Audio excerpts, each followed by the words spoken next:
Hello everyone, welcome back to my YouTube channel.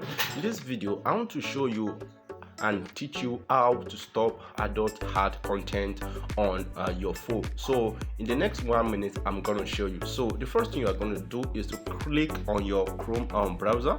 You open it up. So after that you are going to click on this three dotted lines up there. So after that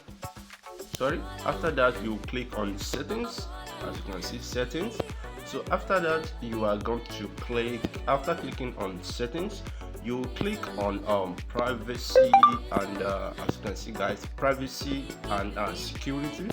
After clicking on privacy and security, so you scroll all the way down, you see something called use secure DNS. So you click on that immediately. So after clicking on that, you scroll down here and click on choose another provider. Click on it. So you click on custom. Click on custom.